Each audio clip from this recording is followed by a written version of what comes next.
looked at the sky dim at night and gazed upon the stars where they shine.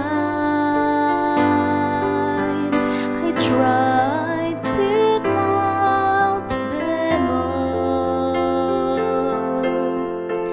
yet my eyes are tired and I can't withstand but blink one spur of the moment turned in vain,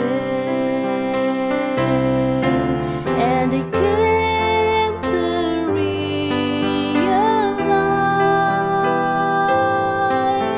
that God can count them all for me. He counted all of my tears before thee.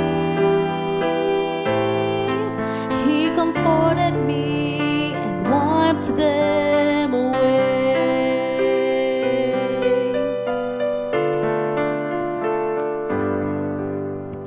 Our God is so powerful.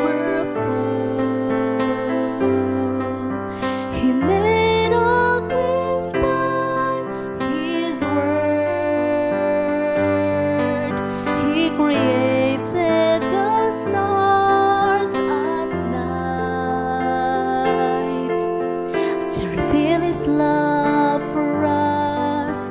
God enlightens the path we take to prove that someone does care,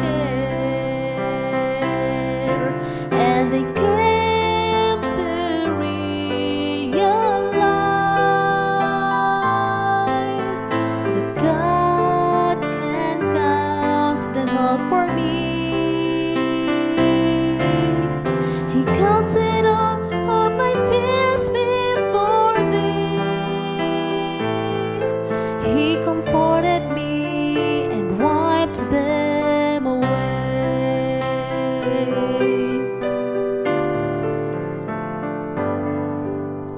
God's power cannot be compared. Just imagine one word, things appeared. Have you wondered how great our God is? The ruler of the universe, Christ Jesus our King. Thy word will remain forevermore, and I came to realize that God can count them all for me. He counted all of my tears before thee. He comforted me and wiped them away. He comforted me and wiped my tears away.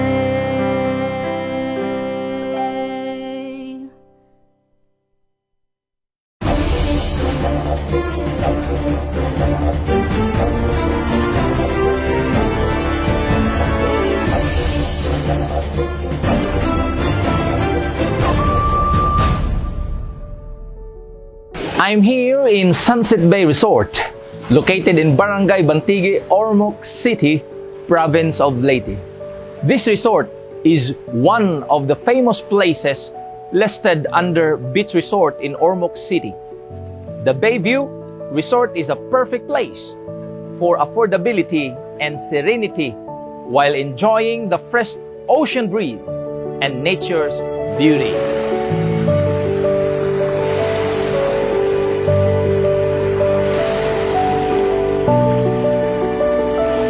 After Jesus fed the mass gathering of the crowd with only 2 fishes and 5 loaves of bread, in Matthew chapter 14, verse 22 to 24 says, immediately Jesus made the disciples get into the boat and go on ahead of him to the other side while he dismissed the crowd.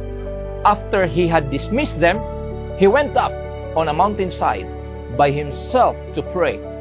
Later that night, he was there alone, and the boat was already a considerable distance from land, buffeted by the waves because the wind was against it. While they were in the boat, in the middle of the lake, the disciples noticed something that caught their attention. In verse 25 to 27 says, "Shortly before dawn, Jesus went out to them, walking on the lake. When the disciples saw him walking on the lake, they were terrified. 'It's a ghost,' they said, and cried out in fear. But Jesus immediately said to them, 'Take courage, it is I. Don't be afraid.'" Jesus intends to be with his disciples. He knows his disciples, but his disciples could not recognize him. Instead, they look at Jesus as ghost. They saw Jesus as another identity than who seems he is.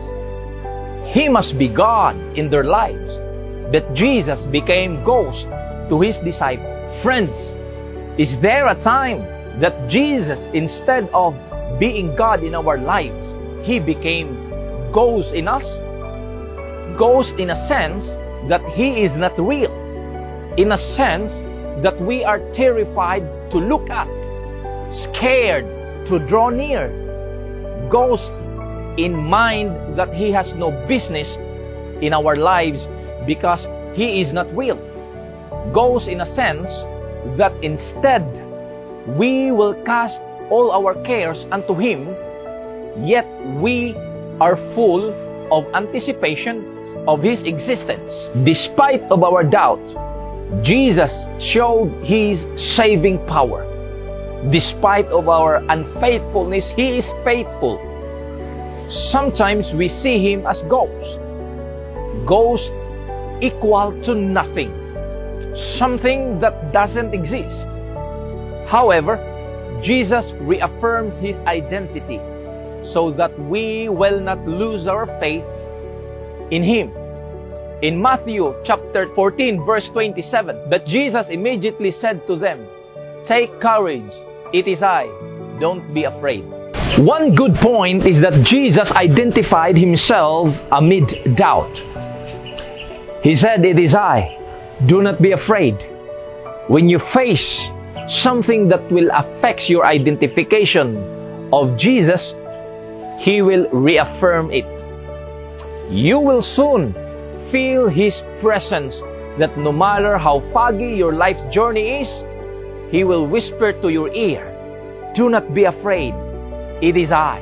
In verse 28 and 29 says, "Lord, if it is you," Peter replied, "tell me to come to you on water." "Come," he said. Then Peter got down out of the boat, walked on water, and came towards Jesus. Peter is begging Jesus that he will come to him. There are waters in our lives that separate us from Jesus. Water strengthens our doubts about his real existence in our lives.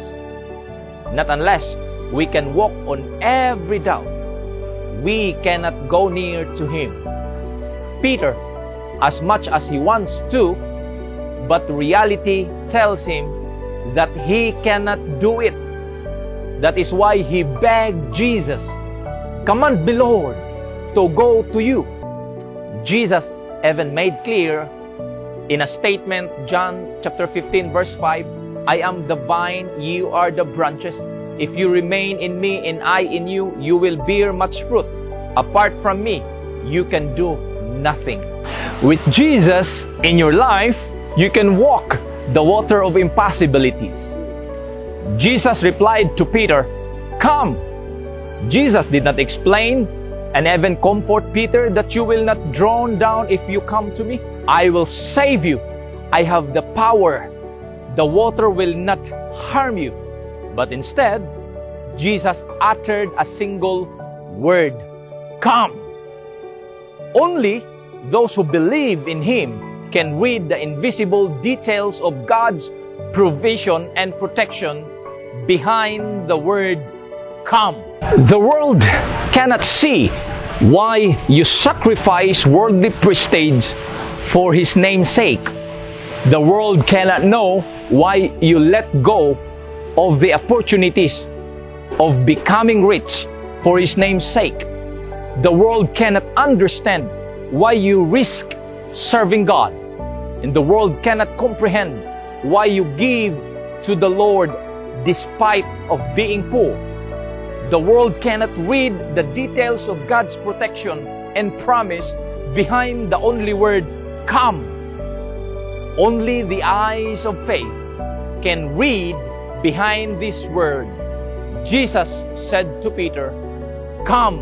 In verse 30 says that when he saw the wind, he was afraid and beginning to sink, and cried out, Lord, save me. Peter was enjoying the fantastic miracle. Aside from Jesus, he was the second person who walks on water for the record.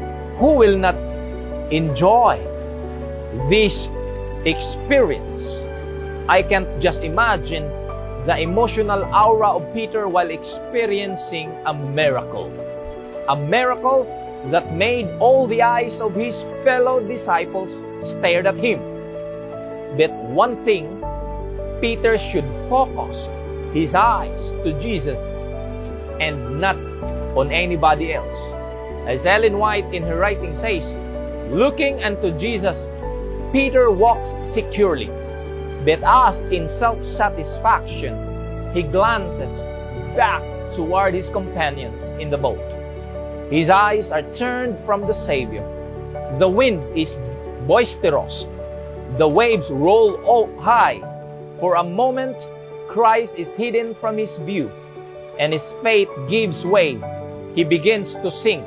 When Jesus replied to Peter, come, Jesus wants him to look at him, because around him are angry waves and boisterous wind.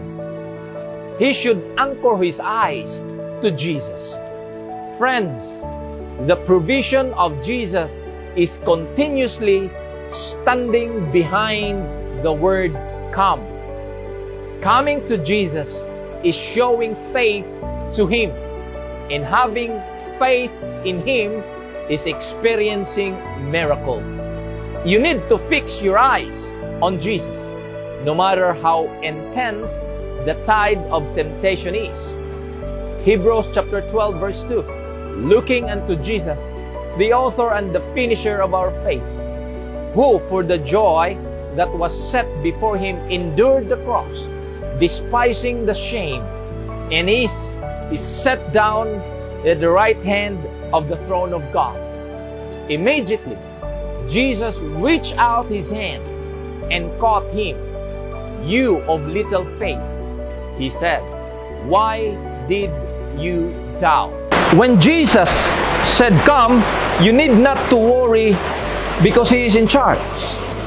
When Jesus said, come, you don't need to be afraid to walk on the water of impossibilities in life. Just go on. When Jesus said, come, He is preparing something for you. A miracle that you will experience when you come to Him. When Jesus said, come, no matter how difficult life is, no matter if you sink gradually of life's journey, He will rescue you. When Jesus said, come, though sometimes because of doubt, your eyes will wander away from Him, yet Jesus' eyes are upon you. Friends, I don't know what you are going through right now. I don't know how deep your emotional pain is. I don't know your struggles today. I don't even know your story. But Jesus knows you. He knows every detail of your life. He knows what you are going through right now. He even counted your hair.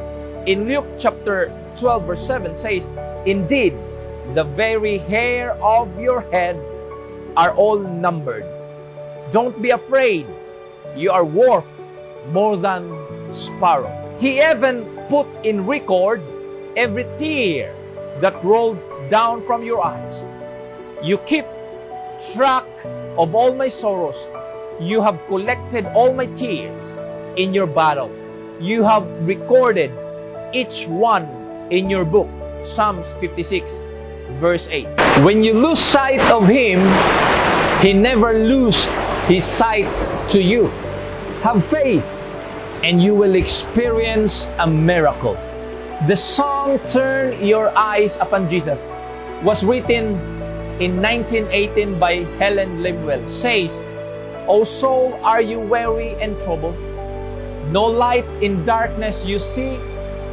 There's light for a look at the Savior, and life more abundant and free. His word shall not fail you. He promised. Believe Him, and all will be well. Then go to the world that is dying, His perfect salvation to tell. Turn your eyes upon Jesus. Look full in His wonderful face, and the things in this earth will grow strangely dim in the light of His glory and grace. As you walk on waters of impossibilities of this life, remember, there is only one way, there is only one truth, there is only one life. In Him, there is miracle. In Him, miracle is possible. Good day.